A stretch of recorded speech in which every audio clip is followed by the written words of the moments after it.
What's up, guys? It's John, and I figured we'd talk about tomorrow's games for a minute. We got some basketball, some tennis, and of course a recap for tonight. So today was a big day. I'm not gonna lie, and at the risk of sounding braggadocious, I think at this point I could just strictly do a tennis channel and be more efficient than these people that watch tennis like every day.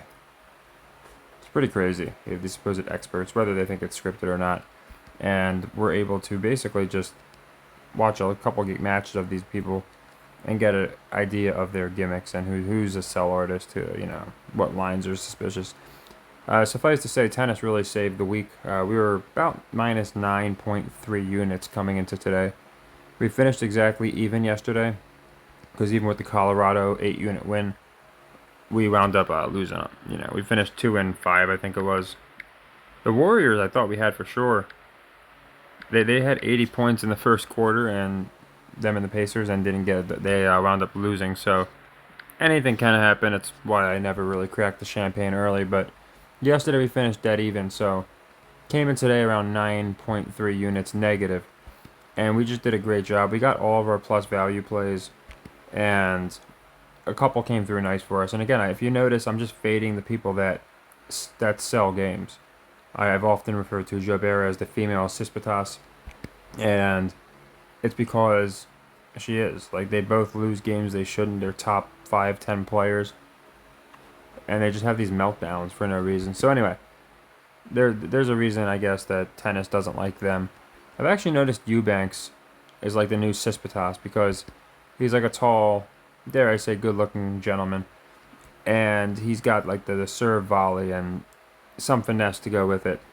He's popular, young, so yeah, I'm wondering if like Cispatas, like the runs he was making, we're gonna start seeing Eubanks make those runs. Plus, I think people care much more about an American than a Greek player, and plus you got Zachary holding down Greece. Anyway, I'll go into tonight's plays and then tomorrow's. Couple madness plays, not a lot. Our bracket's looking a little out of order, but Arizona looked pretty good today. I think people are starting to believe in them a little more. We got, obviously, if you know how I pick games, you know who my favorite play is tomorrow. It's basically a given, but let's go into today. 1.8 off the bat, because we got a nice little 2-0 Shapovalov, never even heard of the guy, victory. 3.8 because we got 2 units, because Van Ash got the cover. I thought that was a smart one to do the cover, not the spread. Next round we'll probably fade Rude. I noticed what he'll do is he'll get progressively worse, right? So he just barely got out of this one. I hope he draws Eubanks or something, but whoever he draws, I'm probably going to take them. Hopefully they'll be a favorite or an underdog. So plus 3.8. Sloan was our only tennis loss, and technically I'm going to cop out and say that's yesterday, because we did technically have that for yesterday. Technically a lot of these were for yesterday, to be fair. But no, we'll count it for today, like I said. Doesn't matter when we count it for. But a lot of these matches we played them yesterday. They were suspended, so we wound up playing them today. Anyway, that's our only tennis loss of the day, which is nice. So that knocks us back to 2.8. This one's nice. We go up to 5.1 because we got 2.3 with a girl I've never heard of beating Jobert. 7.1 because Osaka, hometown hero, they love her. So I just thought she was gonna win. And then this was nice too. We got a leg 2, and it's 2.7 on the day. So 9.8 units on the day, and on the sequence it's still 1.7. So we had a leg 1 loss, like Sloan, right? That's 1 unit lost. We plug in Eubanks as a leg 2. We've won 2.7 units, only put out the 1. We get the 2 back, of course. So it's a 1.7 unit profit on the sequence, and our goal is only to profit 1 unit. We got 3 cracks at it, leg 1, leg 2, leg 3. I ran a leg 4 yesterday because I really believed in it, but it's a martingale. So it worked out nice. So anyway, 9.8 on the day after Eubanks. Zachary knocking us up to 11.8 because she won the 1 and 2 sets. And I don't think she would have covered the 4.5. I had gone into how I was tossed between the 4.5 and the 2 sets, and I just thought the 2 sets made more sense. So I think she wound up winning by exactly 4 games. Down to 9.8 because Kansas did not win. They got blown off the court. Down to 7.8 And I like North Carolina to win. I thought it was going to be a win no cover, and Michigan State had a shot. But I'd gone into before how I thought the Tar Heels advancing in my bracket. But anyway, we lost it on the day, so 7.8 positive. And then this really came in nice. The leg threes, 11.8 with Duquesne going over.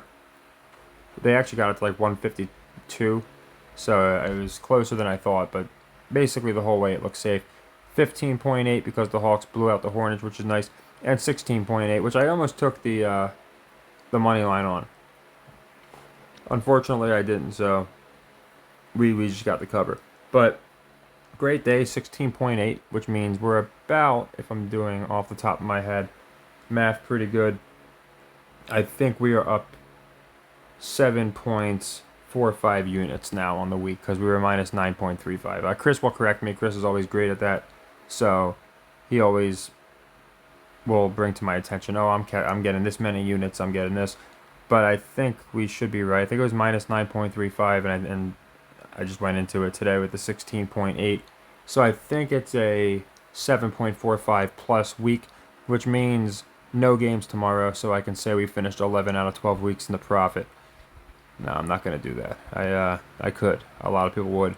Or they'd play like 3 games so they can guarantee a profitable week, but we're not going to do that. We're going to do what we always do. We're going to play the value, and we're going to play what we believe in. So here's all of tomorrow's plays.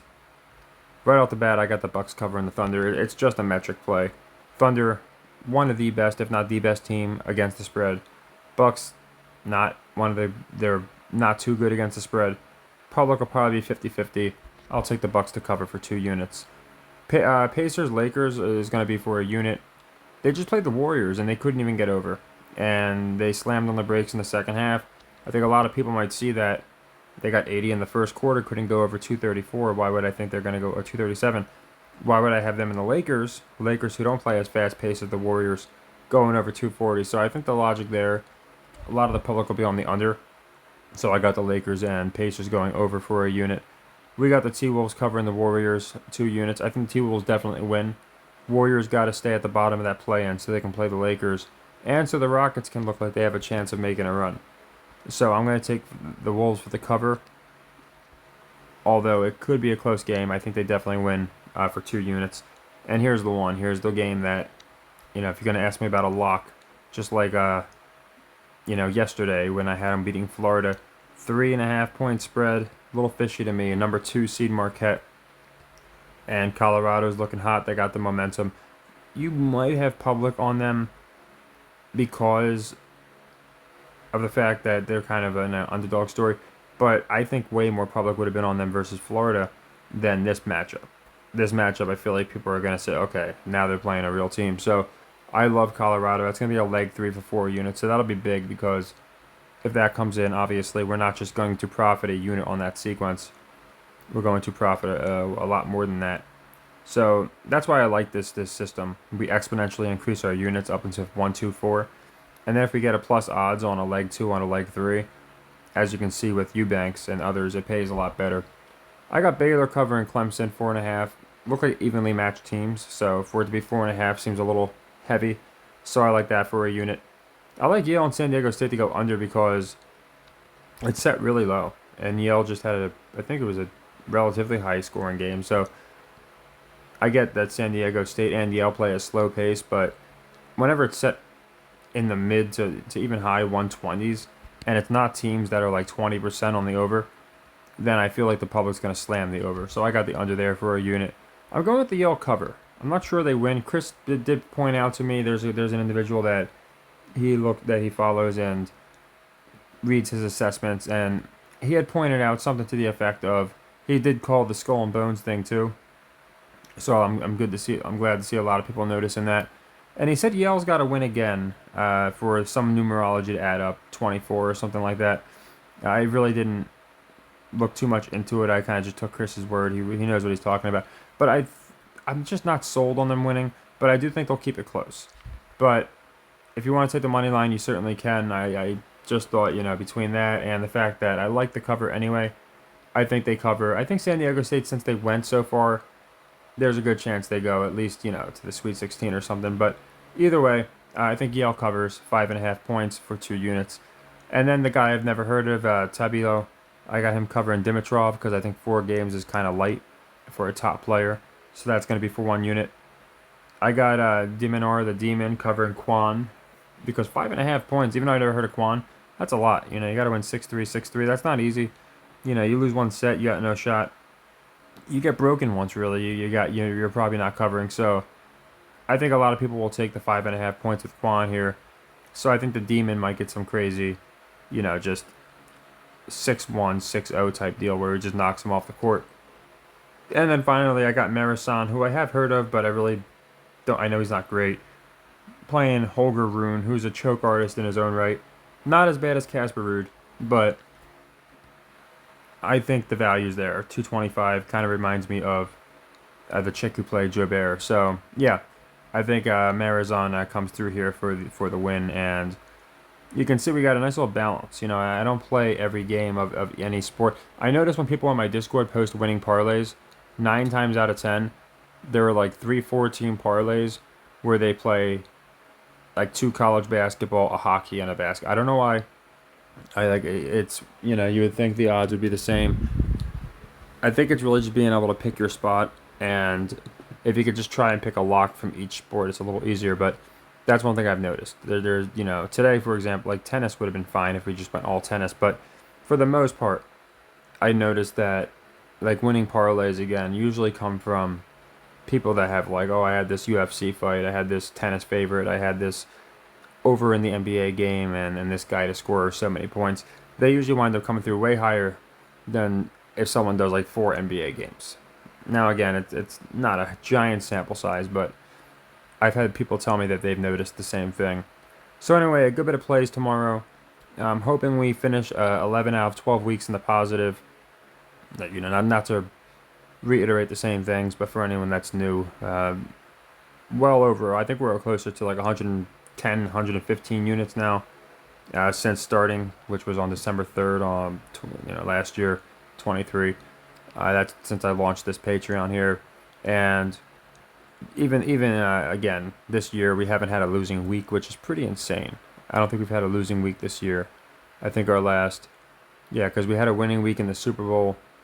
I'm trying to think. We might have had a losing week this year, but I again, it's 11 out of 12 profitable weeks if we're able to finish okay tomorrow. And I think we're right around plus 7.5 units on the week going into tomorrow, which is nice. I mean, we came in today down almost 10 units. So you can see, I say it's like a coin flip because it really is. You flip a coin enough times, and you'll wind up getting the numbers bearing out. Even if you get 15 heads in a row, you're going to start getting some tails. And with this system with 3 cracks at it, I say it's like flipping a coin 3 times, and you have to get heads one at the times. It's not perfect, but I haven't seen a system out there that is, in my opinion, that someone has shown with guaranteed profits. So, yeah, to everyone that's been following along, I'm glad we were able to come through, especially today, because, again, I want to extend this streak as long as I can, and I wanted just a decent day today, so we could have tomorrow, if we have another decent day, we're in the positive for the week again. But we had a killer day today, like 16 something units. So what was it, 16.8? So really makes it where tomorrow, even if we don't have the best day, we should finish the week all right. Of course, so much is going to come down to Colorado. We're not putting that much on them. It's still only a leg 3. It's not a leg 4. But the fact that it pays 155 would be nice, and I just think they're going to make an Elite 8 run. I went into that in my last video, how I would take them to run to the Elite 8. I just think it's almost a foregone conclusion at this point. So yeah, a good day everybody, and I will go into, obviously, all of tomorrow's plays tomorrow like I do, and hopefully we can extend the streak. So take care and happy earnings.